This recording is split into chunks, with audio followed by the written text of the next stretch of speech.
আসসালামু আলাইকুম সকলকে আমন্ত্রণ আনন্দ টিভি রাতের সংবাদে আপনাদের সঙ্গে আছি আমি মোস্তফা কামাল তোহা। বরিশালে 21শে জুনের অনুষ্ঠিত ইউনিয়ন পরিষদ নির্বাচনের সহিংসতায় বেড়েই চলছে হত্যাকাণ্ডের ঘটনা।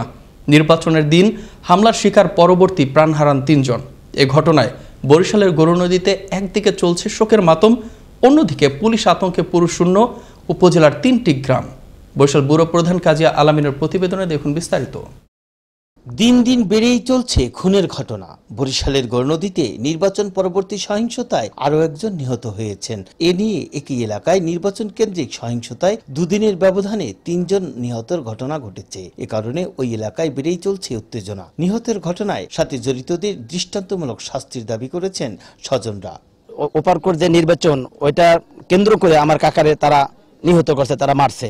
এই ঘটনার দ্বারা জড়িত আছে সকলেরই আমরা এটা ফাঁসি চাই। বুধবার সন্ধ্যার দিকে বার্থি ইউনিয়নের বেইলি ব্রিজ এলাকায় সর্বশেষ ঘটনাটি ঘটে। নিহত ব্যক্তির নাম মোহাম্মদ শাহ আলম খান। তার বাড়ি ওই উপজেলার বার্থি ইউনিয়ন বড়দুলালি গ্রামে। নিহত ব্যক্তি খানজাপুর ইউনিয়ন ৯ নং ওয়ার্ডের পরাজিত মেম্বার প্রার্থী মন্টু হাওলাদারের ভাইরা। নিহতর স্বজনরা জানান, বুধবার সকালের দিকে প্রতিপক্ষের লোকজন তাকে হত্যার হুমকি দিয়েছিল। সন্ধ্যার দিকে সংঘবদ্ধ হয়ে অতর্কিতভাবে বেইলি ব্রিজ এলাকায় হামলা চালায়। তাকে কিল ঘুষি মারলে মাটিতে লুটিয়ে পড়েন। প্রাথমিক অবস্থায় গরুনদী স্বাস্থ্য কমপ্লেক্সে ভর্তি করা হয়। অবস্থার অবনতি হলে সেখান থেকে বরিশাল শেরি বাংলা মেডিকেল কলেজে হাসপাতালে ভর্তি করা হলে রাত 11টায় তার মৃত্যু হয়। এই হামলার জন্য পার্শ্ববর্তী খানজাপুর ইউনিয়ন ৯ নং ওয়ার্ডের বিজয়ী সদস্য প্রার্থী ফিরোজ মির্জার সমর্থকদের দায়ী করেছেন স্বজনরা। ওই যে রহিম মির্জা কইতে আছে যে মন্টু মেম্বারের যারা কর্মী আছে, যারা আত্মীয় স্বজন আছে, কেউ ওরে রাখবে না, যে যেখানে আছে আর টোহাই টোহাই ওরা মারবে। প্রত্যক্ষদর্শীদের কথা অনুযায়ী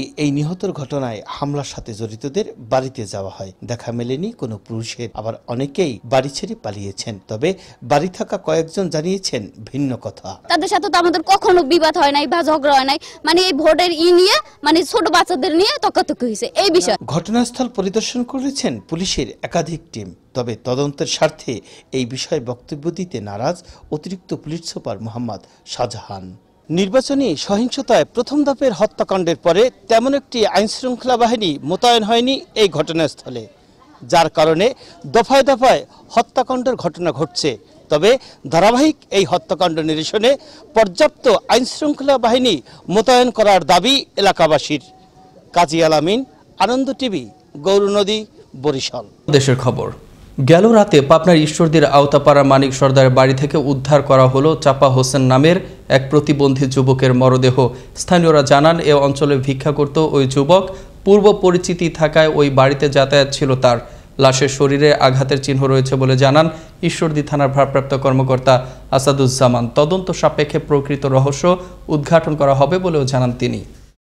করোনা সংক্রমণের বর্তমান পরিস্থিতি বিবেচনায় শুক্রবার সকাল থেকে 7 দিনের জন্য ময়মনসিংহ নগরীর 11টি এলাকায় মানুষের চলাচলে বিধিনিষেধ আরোপ করল জেলা প্রশাসন।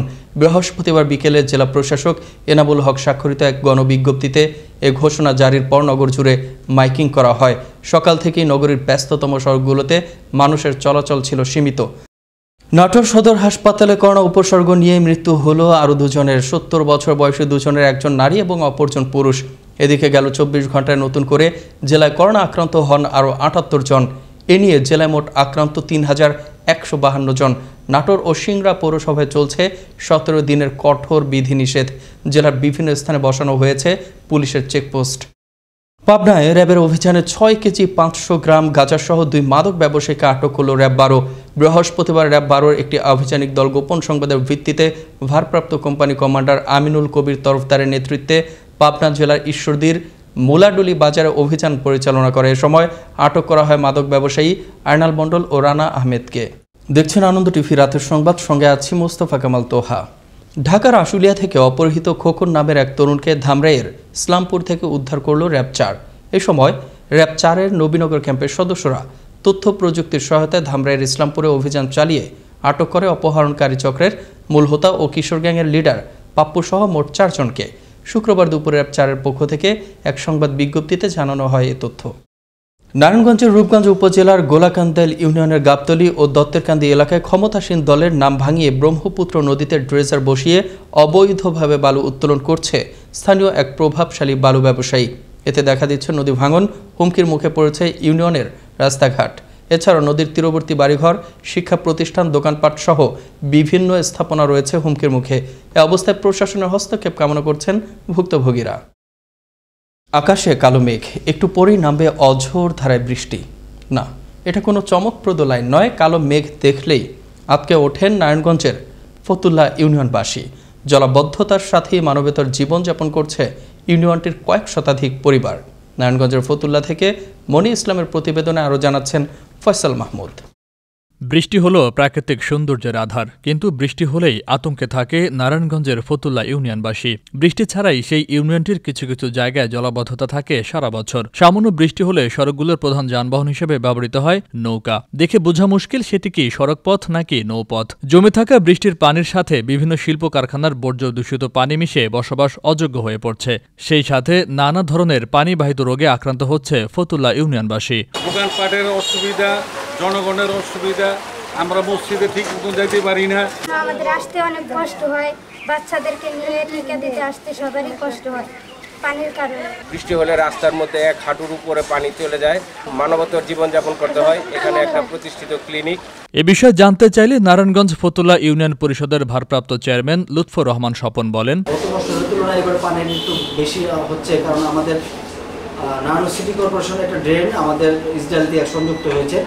সেই সংযুক্ত হওয়ার কারণে নারায়ণ সিটি কর্পোরেশনের অনেকটা পানি আমাদের এখানে চলে আসছে।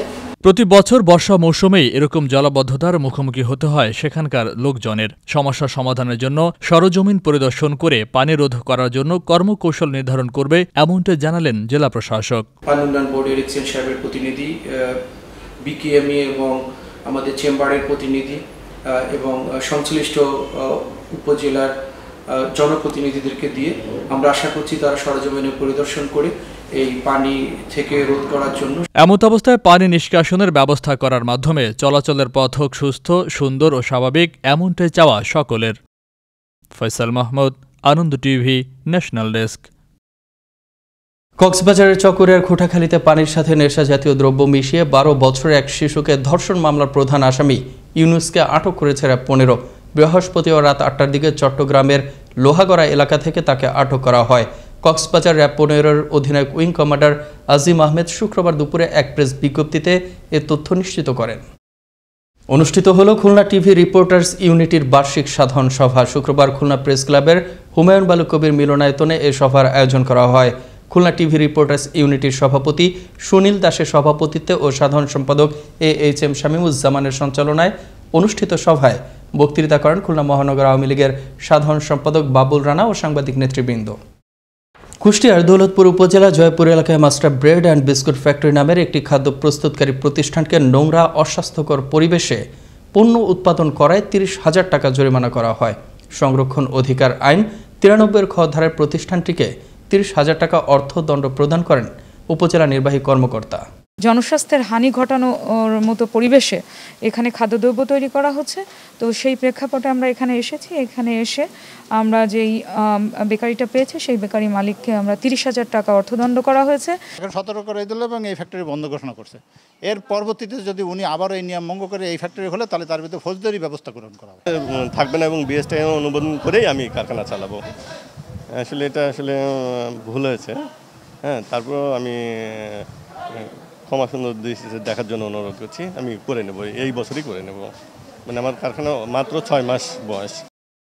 শুক্রবার লকডাউনের চতুর্থ দিনেও শিমুলিয়া বাংলা বাজার রুটে যাত্রীদের ভিড় ছিল চোখে পড়ার মতো। এদিন সকাল থেকে এ রুটের ফেরিতে শিমুলিয়া থেকে দক্ষিণাঞ্চলমুখী যাত্রীদের চাপ শুরু হয়। বেলা বাড়ার সঙ্গে সঙ্গে যাত্রীদের ভিড় আরও বৃদ্ধি পায়। বরিশাল, খুলনা সহ বিভিন্ন জেলা থেকে দূরপাল্লার বাস বন্ধ থাকলেও 3 হুইলার, ইজি বাইক এবং মোটরসাইকেলে কয়েক গুণ ভাড়া গুনে ঘাটে পৌঁছান যাত্রীরা। তবে ফেরি চলাচল ছিল স্বাভাবিক। কক্সবাজারের পেকুয়া মর্জিনা বেগম নামের এক গৃহবধূকে জামাই ও শ্বশুর বাড়ির লোকজন মিলে শ্বাসরুদ্ধ করে হত্যা করার অভিযোগ উঠেছে। বৃহস্পতিবার রাত 2টার দিকে উপজেলার উজানটিয়া ইউনিয়নের নতুন ঘোনা এলাকায় এ হত্যাকাণ্ডের ঘটনা ঘটে। এ ঘটনার স্বামী দিদারুল ইসলামকে জিজ্ঞাসাবাদের জন্য আটক করেছে পুলিশ। এই ছিল এখনকার মতো আনন্দ টিভির সর্বশেষ সংবাদ এবং বিনোদন। সবার আগে দেখতে ভিজিট করুন www.facebook.com/anandotv এই পেজে। ধন্যবাদ সবাইকে, শুভরাত্রি।